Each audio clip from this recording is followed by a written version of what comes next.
So our second topic was Mirage.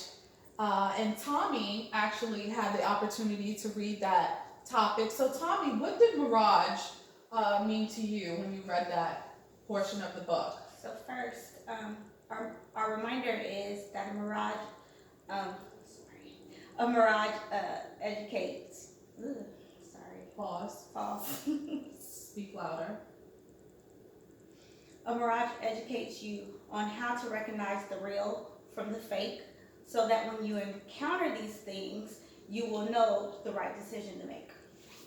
So, in my own life, I say that I feel like everything is a mirage sometimes. I feel like when something good is happening, I'm like, this can't be real, it's not gonna happen, it's gonna be bad. Right. And I feel like everyone does that, because when we were reading, it brought me to Ephesians 3:20. God can do the immeasurably and more than we can ever imagine. Yeah. So he can do whatever, but if you don't know God and you don't have faith, then you'll think everything is fake or the devil is going to stop it, so you just won't try. So in my own life, I've stopped many dreams because I'm like, that's not going to work out, that's not feasible, what about my family, where's the money going to come from, I should do something different, I should stay at this job for many years because it brings me a check. Yeah. You do it over and over, and then You never step out. yeah, you never step out on faith. You never walk by faith and not by sight. It's always, what do I see? I see this money coming in. I see that my family has insurance. I see that we're okay. This is how we're gonna go. Yes. That's the mirage, because you're not happy. You're living in the fakeness of man instead of in what God can do for you. So, what risk have I taken despite my past experience? I say my first risks would have started last year when I moved to Florida from Georgia alone. So that was and it's working out so far, so good. My journey just started, so Wow. Yeah. who knows what can happen. But that's me stepping out on faith. Yes. Walking into Christ Bless Fellowship, meeting you wonderful ladies, meeting Amen. Alpha so I can meet Chantel. Yeah. Like, Yeah. So that's network. my journey. Like, this is my mirage is now me stepping in the water and knowing this is actual water. I can Living be water. Yes. hydrated and I will Yes. no longer be thirsty. Yes, So- Lord. Yes, Lord. That's good. My question for you all would be, what incentives do you currently need to make? Or sorry, what initiatives do you currently need to make to help you fulfill your purpose and step into this real life and not this great mirage? question. I'll take that. Yeah. So, because I've been dealing with that a lot, playing more music in front of people, and well, normally I would just sing and have a band play, but now I'm playing the guitar more and singing for myself, and it's very hard to step out. Insecurity and fear try to attack you and tell you you're not good enough. That's not what you should be doing. Even though, I love how it talked about purpose. Your purpose will meet you halfway or something like that. Something, the marriage of faith and destiny or something like that. Yeah. That was beautiful how you put that.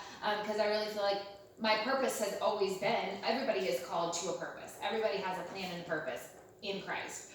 So I feel like deep down we all kind of have that inkling, from when we're children and we're playing, house or doing whatever that we like to do. So He'll use it, yeah. yep. So that purpose is like into us, driven into us, right? Like we're born with that, and then it's for us to discover that purpose along the way. But the world, I feel like just, right? Or you try to be somebody else's purpose.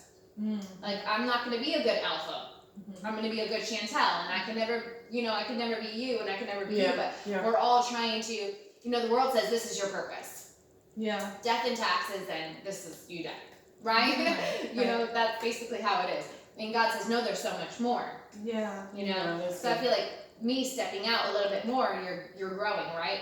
A little bit more, and a little bit more. Yeah. A little bit more, and a little bit more. Even if you step out and fail, Right. at least you're doing something. Yeah. At least you moved to Florida, and now you're here. I mean, did you ever think? Who would ever thought? you know? We Not all, me. we all Right, not Maybe, Exactly. discussing your book, Not in Florida, that's for sure. Yeah, right. It's amazing. So, And it's all in that's God. good.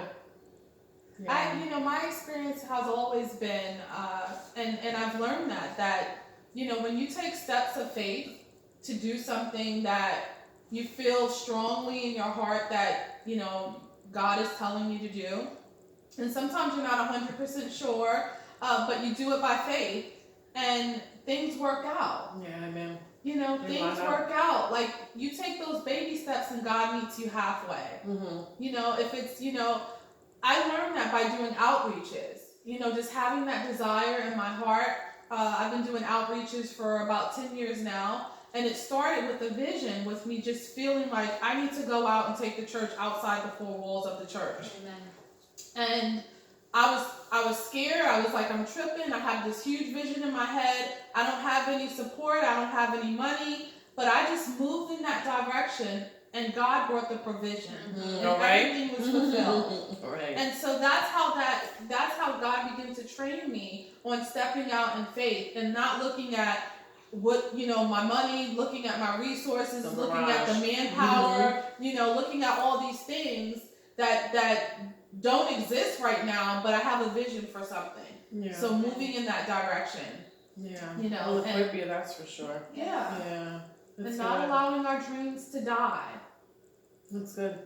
Yeah. I think with this particular chapter, it touches me in a sense where I think all of us are on a track. We're on that straight and narrow track.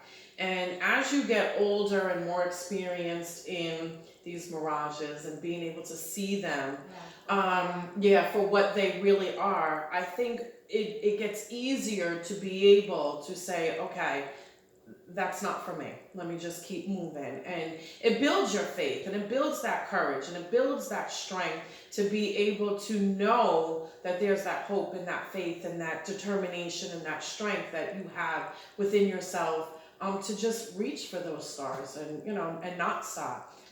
Mirages have stop, they have, I think they stump everybody. They could be also good mirages, like, well, let's derail you this way towards this mirage because it looks better to get you off of that purpose, And that's what she said in her definition, her reminder is that it educates you to recognize the real from the fake. Yeah. Absolutely. I'm so thankful to have that discernment where, and it took years, that discernment. Yeah. It took years to develop that, and I don't question it. I'm 49 years old, I'm like half a century, so, got a lot of experience. But I'm thankful because I asked God for that for years. Yeah. Help me to see clearly. Help me to see when it's not real. Help me to see when it's not fake. And, sometimes it takes me a moment to be like, oh, whoa, no, that isn't what I thought it is. Yeah. But as you with experience and with getting burnt, so to speak, you learn not to step back on that side of the wall, so. No, thank you. No. Wait, that one. Hopefully we learn quick. Right. I think most women, you get to a certain age where you just have had enough of the nonsense, and you're like, okay, I'm taking this lesson for point value, and you it doesn't take you long to be like snap right back into shape. At least not for me. So it's part of experience. It's part of learning. So kudos for that experience. So good.